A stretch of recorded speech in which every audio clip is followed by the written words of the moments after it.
Welcome to the flowerschool.com video library. I'm Leanne Kessler, Director of the Floral Design Institute, here to share with you our latest. This how-to demonstration is on wiring and taping to put an artificial stem on a flower. I often get asked, well, what will I learn when I come to flower school? And I can tell you that this is one of the first things we're going to be teaching at Monday morning when class starts. How do you put an artificial stem on a flower? Step 1 of flower school. To create an artificial stem, you start with wire. Wire comes in many different gauges or sizes. We use 3 gauges in the classroom, 18, 22, and 26. 18 is the heaviest. It's much more for structure. 26 is the lightest, and that's what we use when we're doing body flowers. And that's what I'll be demonstrating with today. Then you need tape.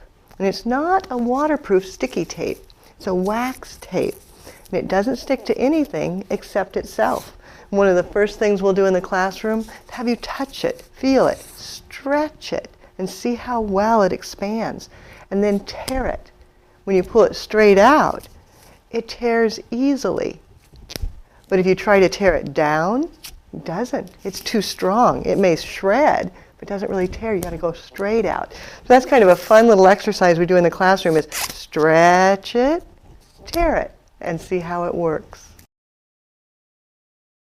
The first technique I like to start with is the pierce technique. And it's used for any flower that has a long calyx. So the mini carnation, standard carnation, rose. You just want to cut them down, leaving about a ½ an inch at the most of a stem length. 1/4 of an inch is perfectly fine. So you just want a nice little end to hang on to, just like that. Then taking your wire, you pierce right through the calyx. No need to go double. Just go through a ways and then bend it down so that you've got a nice stem to begin with. Again, it's just pierce straight through the calyx, bend it down, and then move on to the next bloom. You do that for as many flowers as you need to wire. Pierce through the calyx, bend it down, and it's ready for taping. Flowers with a flat face, like a chrysanthemum or a daisy, anything that's very flat, you would use a hairpin.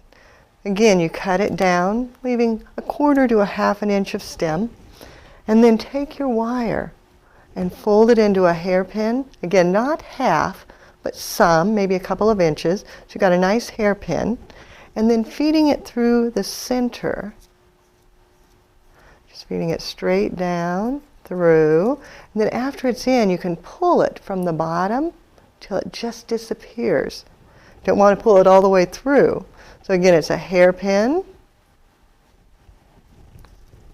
pierce, when it gets down, put the second in, and then pull it till it just disappears down into the face, hairpin, pierce, feed it in, and then pull it till it disappears.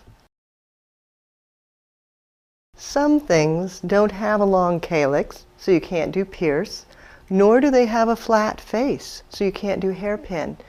Something like rosemary, or maybe baby's breath, or statice, you just clip it down to smaller pieces,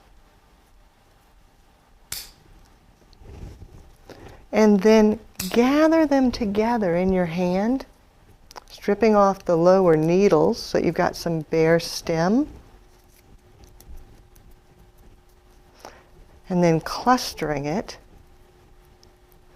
then taking your wire and treating it like a string, just holding it and clutching, so wrapping once, twice, and thrice, and then spinning it straight back down. So again, it's just taking bits,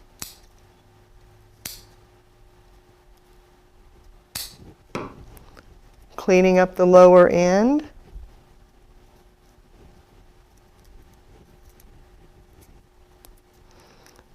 then using the wire like a string, clutching once, twice, thrice, and you're ready to tape. Once you master the pierce, the clutch, the hairpin, you may find that you combine them. For a calyx leaf, I cut it down, leaving about 1/2 inch of a stem, and then I take a wire, hairpin it, feed that through the leaf right over a main vein, hairpinning it in, and then holding it and clutching it around the stem. So it's a combination of hairpin, wire folded into the hairpin, pierce over the main vein, feeding it on through. Then once it's in place, holding it and clutching it to the stem. Once everything's wired, then you start the taping. You want to pull it off so that it's not tight to the roll, but don't tear it because you don't know how much you're going to really use. Then that hooks over your pinky and you start by taping. And that sounds easy. It takes a little practice because you've got to stretch it. It's just stretching that releases the wax that makes it stick to itself. So it's a little more difficult than it sounds when I say, oh, it's just taping, because you wrap it around very, very, very tightly, and then pulling and stretching simultaneously, stretching and pulling, coating that entire stem nice and thin and delicate. You do that with each item, starting at the top, then twisting. As you get too close, give yourself more room, then pulling and twisting. And this takes practice, a lot of time spent finger patterning to get your fingers used to doing it, learning what's just the perfect tension. If you pull too hard, it'll break.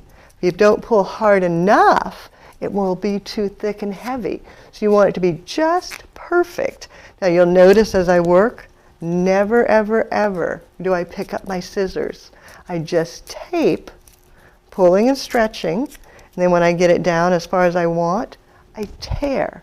If you take the time to pick up the scissors, not good. It slows you down. You want to get in the habit of just keeping it on your finger, twisting around, going down the stem, and then tearing.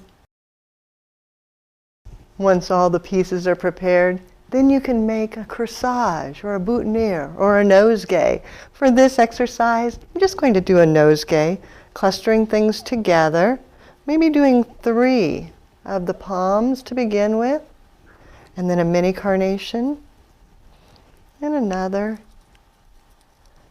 and creating a variety of heights, maybe a little bit of the rosemary, and then bending them outward. I can adjust them. Since they're all on a wire, I can make them go where I want them to.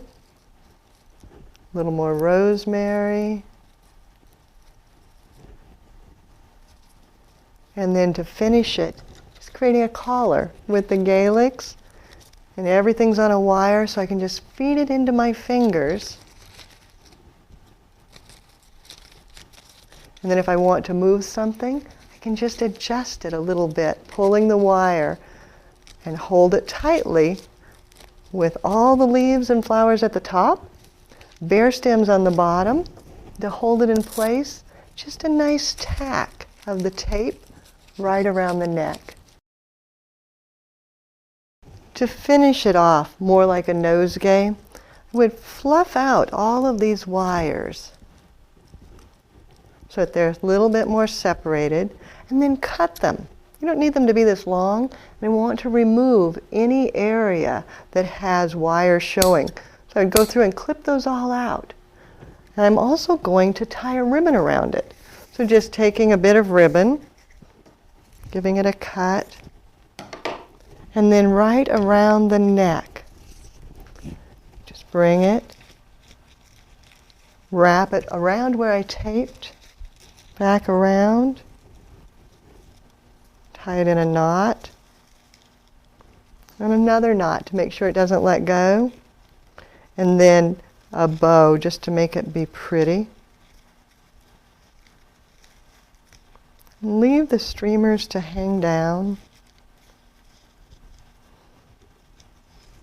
Then all I need to do is go back and finish cutting all the wires.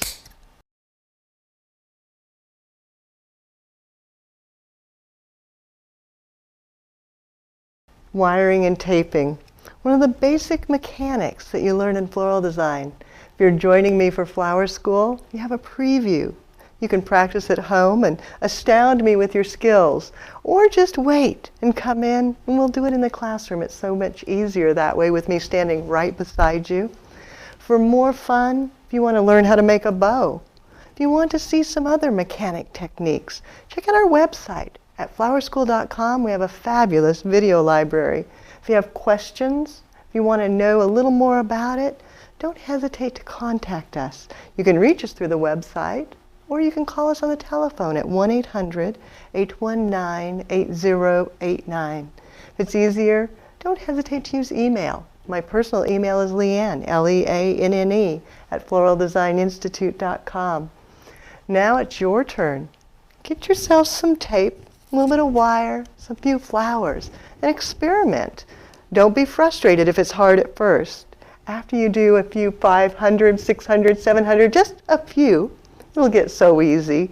And in the classroom, that's the way it is every day. At first it's hard, and then it gets so easy and absolutely fun because we're sitting around doing something we love each and every day.